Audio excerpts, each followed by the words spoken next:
नमस्कार, मैं हूं राकेश राणा और देख रहे हैं वीआईपी न्यूज। आज के जनसदन में चर्चा का मुद्दा है उत्तराखंड की 5 लोकसभा पर बड़ी रैली निकालेगी भाजपा और इसी विषय पर चर्चा करने के लिए खास मेहमान हमारे साथ बने हुए हैं।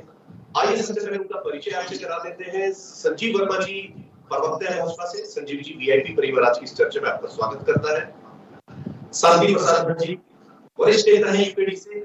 शांति जी आज की इस चर्चा में आपका स्वागत है। और मनोज खुराना जी यूथ प्रवक्ता है कांग्रेस से। मनोज जी आज की इस चर्चा में वीआईपी परिवार आपका स्वागत करता है। सबसे पहले प्रश्न ले लेते हैं संजीव वर्मा जी आपसे। संजीव वर्मा जी, अगर हम बात करते हैं 788 पार्लियामेंट सीट की, 245 राज्यसभा और 543 लोकसभा की बात करते हैं, उत्तराखंड के परिप्रेक्ष्य में अगर बात करते हैं तो 5 लोकसभा सीट है इस वक्त बीजेपी के पास है। लेकिन कहीं ना कहीं जिस तरीके से आप रैली निकाल रहे हैं, कांग्रेस का भी सीधा सीधा आरोप है कि बीजेपी 24/7 इलेक्शन मूड में रहती है, जन समस्याओं की ओर ध्यान नहीं जाता। अंकिता भंडारी जैसे हत्याकांड हो जाते हैं, उस पर जांच में देर होती है, बैकडोर से एंट्री हो जाना, पेपर लीक हो जाना, कई आरोप लगा दिया कांग्रेस पार्टी विपक्ष में है तो आरोप लगाना उनका दायित्व भी बनता है। संजीव वर्मा जी, लोकसभा में जिस तरीके से आप लोग रैली निकाल रहे हैं, चाहे हम बात करें अल्मोड़ा की बात करते हैं, पौड़ी की बात कर लेते हैं, 27, 28 और 30 तारीख को रैली है, लेकिन कहीं ना कहीं लगता नहीं कि जो विपक्ष है वो आपको घेरने की तैयारी कर रहा है। और खासकर पानी की निकासी को लेकर हम बात करते हैं या रोजगार को लेकर बात करते हैं, हेल्थ स्वास्थ्य को लेकर बात करते हैं, कहीं ना कहीं लगता है कि आप अगर रैली निकालते हैं तो विपक्ष वहां पे मजबूती से आपको घेरने का प्रयास करता है। किस तरीके से इसको पटल प्रयास करते हैं? राकेश जी, अपनी बात को आरंभ करने से पहले मैं उल्लेख करना चाहता हूं कि आज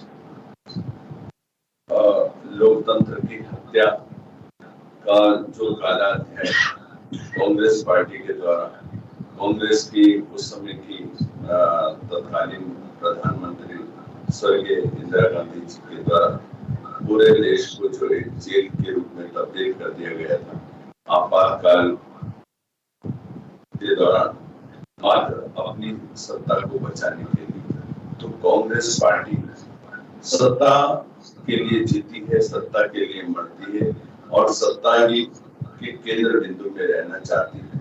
पिछले 10 सालों से सत्ता विहीन, इसलिए इनकी छटपटाहट देखी जा सकती है।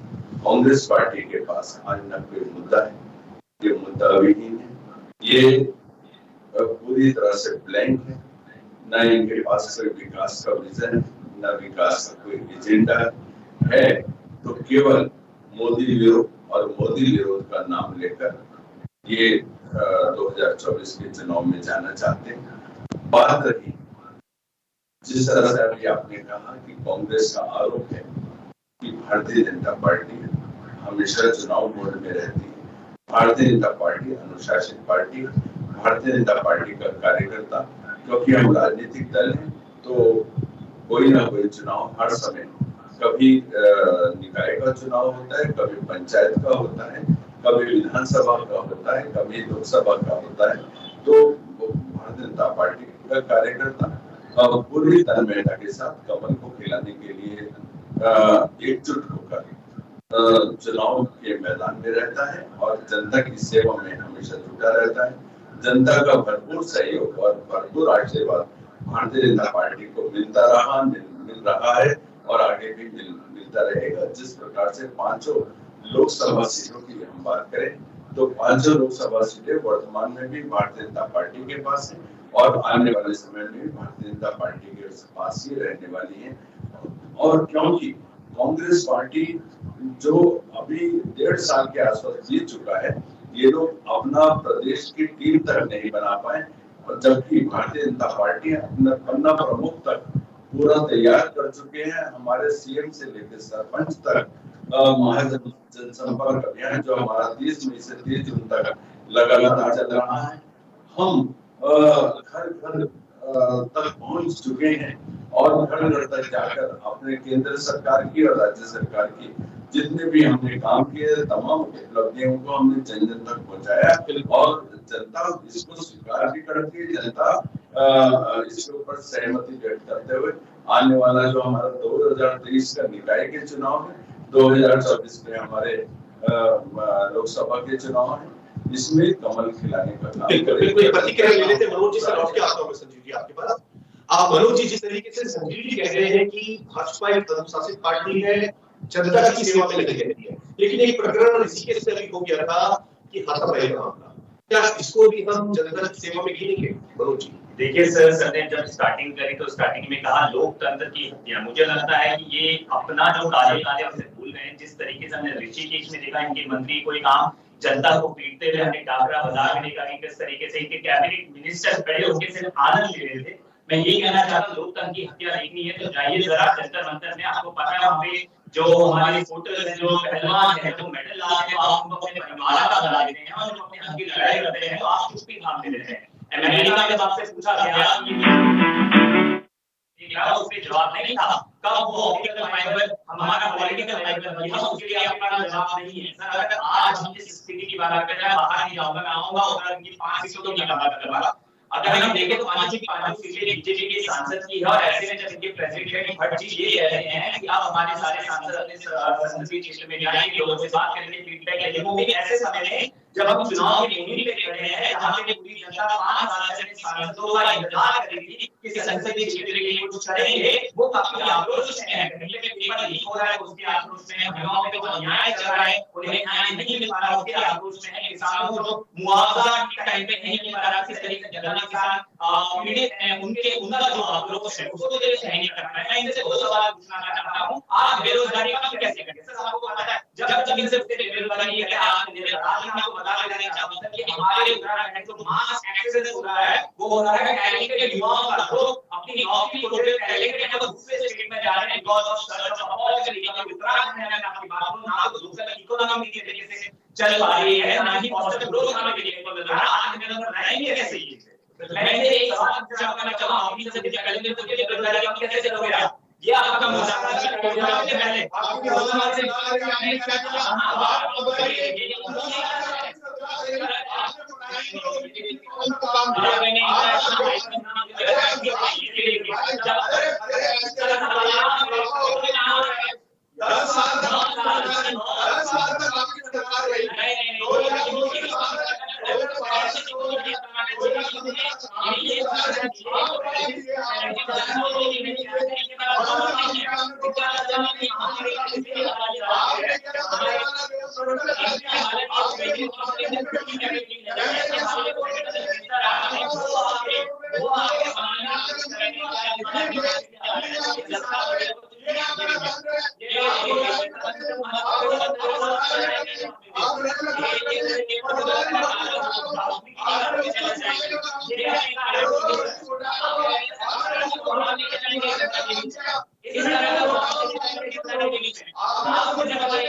क्या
संजीव वर्मा जी आपके पास भी, मनोज जी आपके पास भी।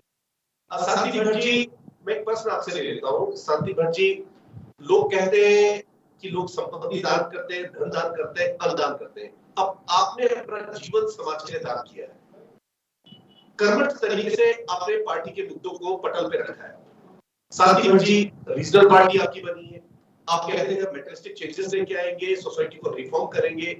क्या कारण है कि अगर हम बात करते हैं विधानसभा की सीटें कम होते हुए, स्थिति है कि एक भी सीट आपके पास नहीं है।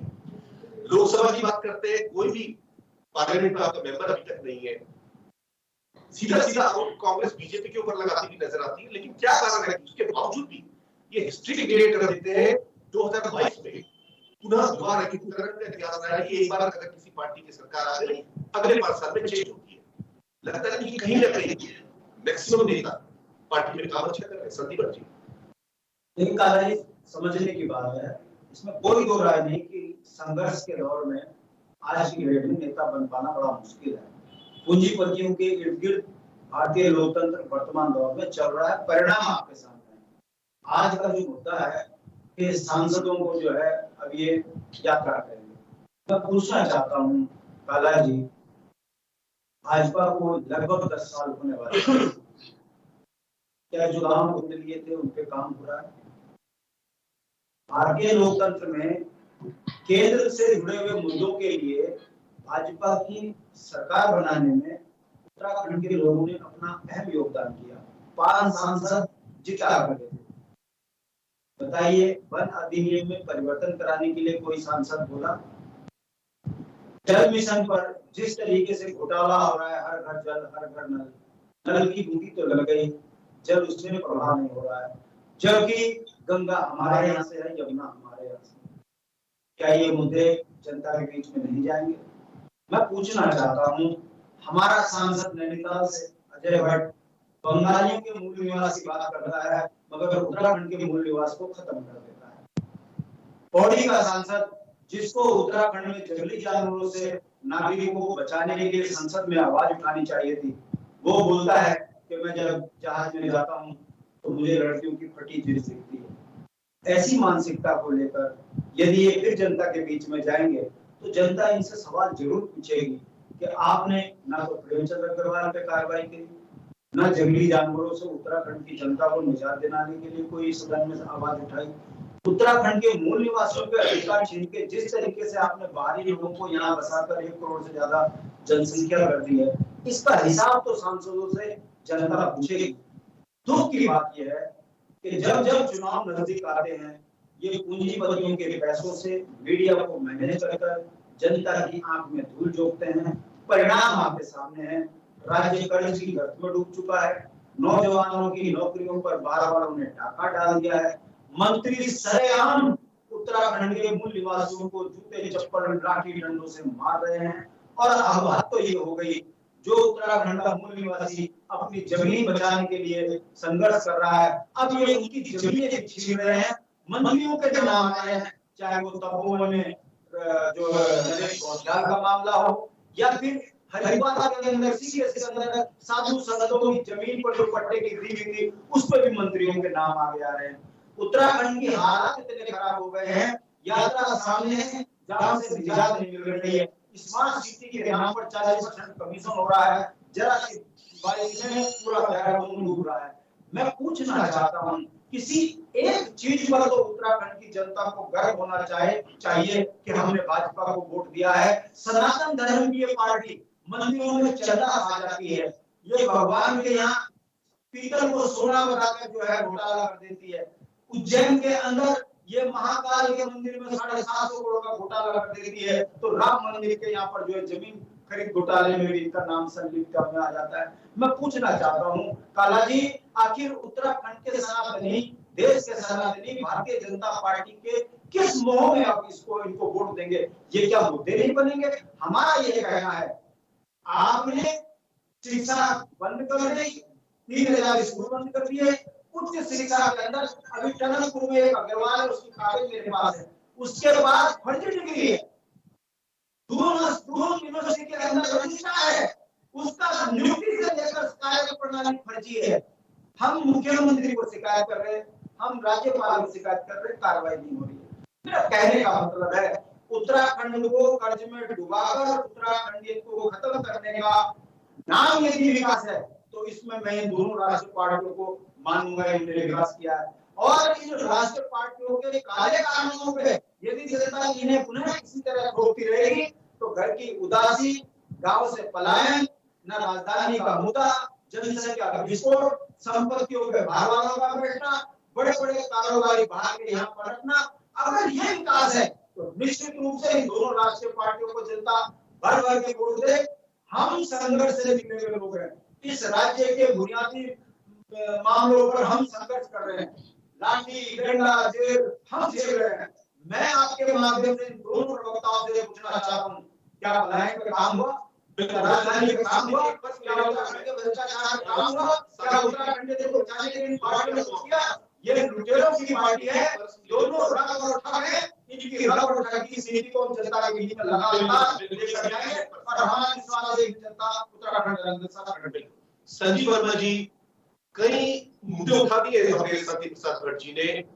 अगर शहर की स्थिति देखी जाए, बरसात में आपने भी देखी, संजीव वर्मा जी गाड़ी शहर के अंदर आप भी चलाते हैं, ये नहीं पता कि उस बहते हुए पानी की गड्ढा कब आ जाएगा। आप कहते हैं स्मार्ट सिटी की बात करते हैं, अगर पहाड़ों की बात करते हैं तो जो जंगली जानवर जिस तरीके से वहां पर नुकसान पहुंचा रहे हैं, उसकी स्थिति देख लीजिए। 23 साल का युवा उत्तराखंड घुस चुका है, चकबंदी में काम नहीं हुआ है, प्लान में अभी तक कोई काम नहीं हुआ है। अगर शिक्षा की बात करें तो कई स्कूल वाकई में बंद हुए हैं। पहाड़ों से प्लान का मुख्य कारण ये शिक्षा स्वास्थ्य, जैसा कि उन्होंने बताया कि कोई अधिकारी है वो फर्जी डिग्री के संग जो है लगे हुए, तो कहीं ना कहीं ये मुद्दे इमीडिएटली कार्रवाई होनी चाहिए, एग्जांपल सेट होना चाहिए। संजीव वर्मा जी, यहाँ तक कि शांति प्रसाद भट्ट जी ने तो नाम तक बता दिया, अगर हम नीमाबंदी करते तो कहीं ना कहीं बड़े पर खड़े हो जाते और जनता जनार्दन जो आज सीट पे लेकर आई है, कब क्या करने कुछ कह नहीं सकते। संजीव वर्मा जी, जिस तरह से आपने कहा, अगर कहीं भी कुछ भी गलत हुआ है, गलत हो रहा है, तो उसके ऊपर तुरंत कार्रवाई भी हो रही है और कार्रवाई होगी भी। और साथ ही जिस तरह से अभी आपने स्वास्थ्य विभाग की बात करी, तो जितने भी आज हमारे स्वास्थ्य विभाग के जितने भी जिला चिकित्सालय, हर जिला चिकित्सालय में अपने ऑक्सीजन बैंक है, अपने चाहे वेंटिलेटर की सुविधा हो, चाहे जो सवाल पूछा उस पर मैं आपकी बात लाइन पर बोलिए, स्कूल बंद पर बोलिए, घोटाले पे बोलिए, उत्तराखंड के समस्या के विस्फोट पर बोलिए, बंगाली में मूल निवास पे बोलिए, उत्तराखंड के अंदर मूल निवास खत्म हो गया इस पे बोलिए, उत्तराखंड के अंदर बेईमान चोर क्यों पड़ रहे हैं इस पे बोलिए। आप इनमें नहीं बोल रहे, इधर अंदर की बात ना करें, आप लाइन बोलिए की बात करें तो होम स्टे, सोलर पार्क किसको देना है? पार्क है बता दीजिए किसको देना है? आप बिजली निकालिए, तमाम लोगों को तमाम ऐसे स्वरोजगार के माध्यम से हमारी सरकार पलायन को रोकने का पूरा का पूरा काम कर रही है। 4000 से अधिक होम स्टे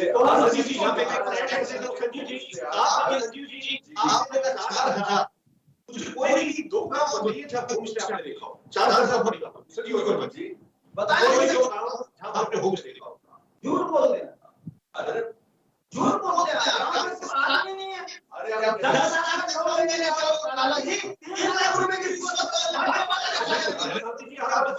संजीव जी ने कहा 4000 होम स्टे, संजीव जी 2 गांव जब होम स्टे देखिए, मुंह का राकेश जी 2 गांव होम स्टे देखिए, किसी माल देवता में मैंने देखा है संजीव वर्मा जी पहाड़ की बात कर रहे हैं। मैं पहाड़ी बात कर रहा हूँ, चमरोली पहाड़ में संजीव वर्मा जी पौड़ी को साथ दीजिए, की बात कर रहा हूँ। वहाँ पर आप जाके देखिएगा, नाम मेरे को ध्यान नहीं है, लेकिन होम स्टे है और वहाँ पर स्थानीय लोगों को रोजगार मिल रहा है। वहाँ पे मेरी जमीन खरीदकर मेरी जमीन में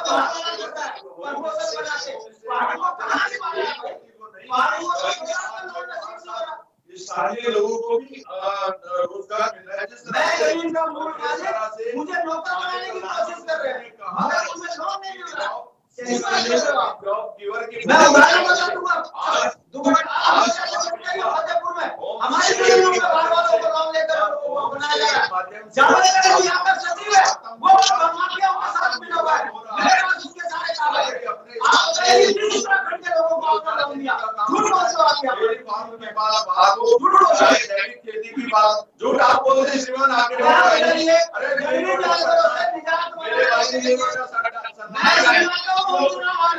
मैं स्वीकारता हूँ, मगर मैं आपकी तरह राजनीतिक मेहमान नहीं हूँ। क्या उत्तराखंड के अधिकारों पे भाग वालों को बैठा रहे हो? मैं मानता हूँ कि मैं चुनाव भाग रहा हूँ। मैं मान रहा हूँ अगर इस सदन को आने में इज्जत है तो मैं मगर आप करिए कि आप ये चीज की बात छोड़ दीजिए, आप सीधी बात नहीं है। बात ये है सवाल इस बात का जवाब दीजिए कि जिसकी हैसियत को पॉलिसी नहीं थी वो यहाँ आत्मा का मालिक कैसे बन गए? 5 करोड़ रुपए देना चाहता हूँ, पहाड़ी बिक्री कैसे हो गया? इस पर बताइए आप क्या बताइए? पहाड़ियों में संसाधनों पे कब्जा करके ये बता दें काफी नहीं होगा। बताइए हमारा कैसे आप चुनाव जीत रहे हो, इसलिए काम करूंगा, ये बता दें काफी नहीं होगा। एक मुखिया से बात सुना ले लिया तो काय करके जमीनों को जीतना है कि जमीनें वापस कराने का काम करेंगे। आप चिंता न करो, जमीन भी हमारी है, राज्य भी हमारा है, लूटने वाले जितने लिए इनको बर्बाद करने का मामला भी हमारा है। आप यह खुद न होते एक भाजपा के नेताओं को अच्छे से बात न किया, उत्तराखंड का तो काय करेगा? अगर आपको सीधी मार देता है तो हम यदि चले जाएंगे बात करेगा पार्टी ये धीरे हमारे राज्यों को बर्बाद कर रही है। इसको बर्बाद करने के लिए हमारे शक्ति दीजिए, हमने आपको दिखाएंगे। अरे आपका सांसद मूल निवास बोलता है बंगालियों को देंगे, आपका सांसद बोलता है कि उत्तराखंड के मूल निवासियों का अधिकार कम करेंगे, आपका सांसद बोलता है कि हम लोगों के सामने देखते हैं भारतीय जनता पार्टी को अंगीकार को न्याय दिलाने का मामले का नहीं होता है। बात करो ये गलत मामला है, गलत मामला है। अरे इसी जनता ने आशीर्वाद दिया, आप लोगों को नहीं छोड़ेंगे, हम आपको कौन समझाएंगे? अरे साहब के नाम पर आपको सिर्फ पर रोकने वाले हो। अगर आप तो मंदिरों में चलना तक लोग चोरी करने वाली पार्टी हो, आपके पास कोई जवाब नहीं है इसका। यहाँ पर आकर बात करते हो कि हम जय श्री राम जय श्री राम, मनोज फुलारा जी से लौट के आ रहा हूं। संजीव वर्मा जी आपके पास।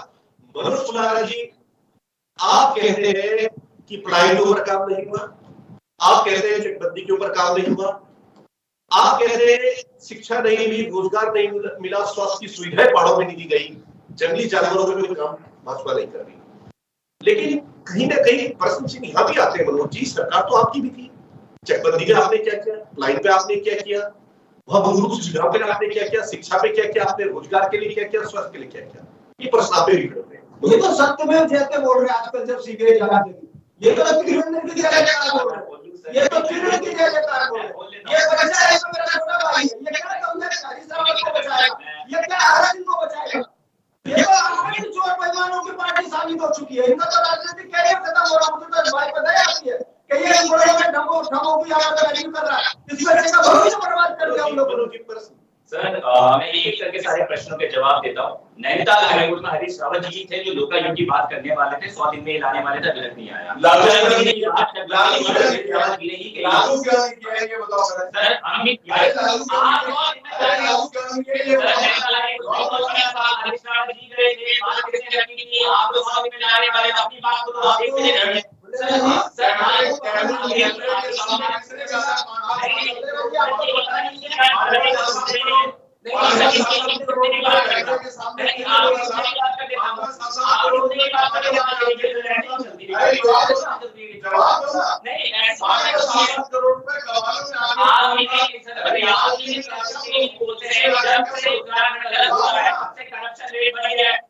तब तो आप उनके जवाब पे आपके पास आंसर नहीं है। आप क्या आइडिया बता दीजिए।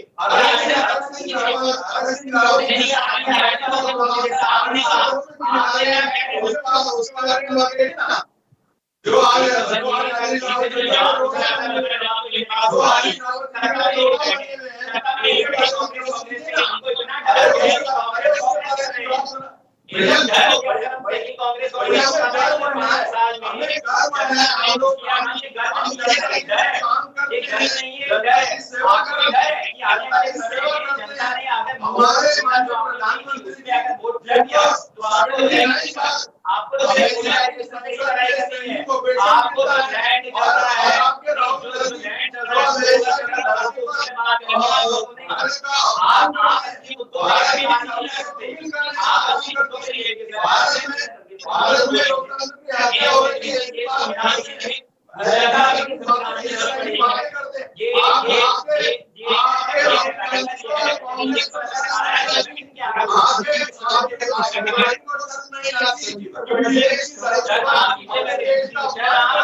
संजीव वर्मा जी, साथी भट्ट जी, मनोज जी, आप तीनों ने आज की इस चर्चा में भाग लिया। आप तीनों का बहुत-बहुत शुक्रिया।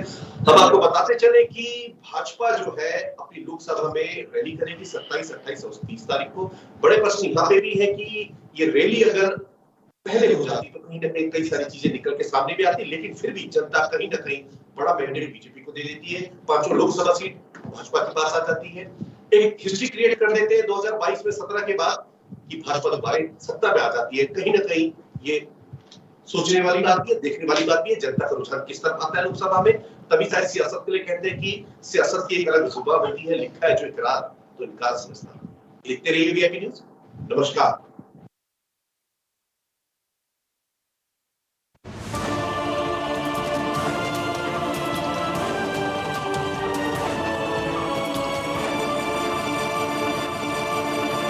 संभागीय ब्यूरो एवं प्रदेश ब्यूरो, स्टेट ब्यूरो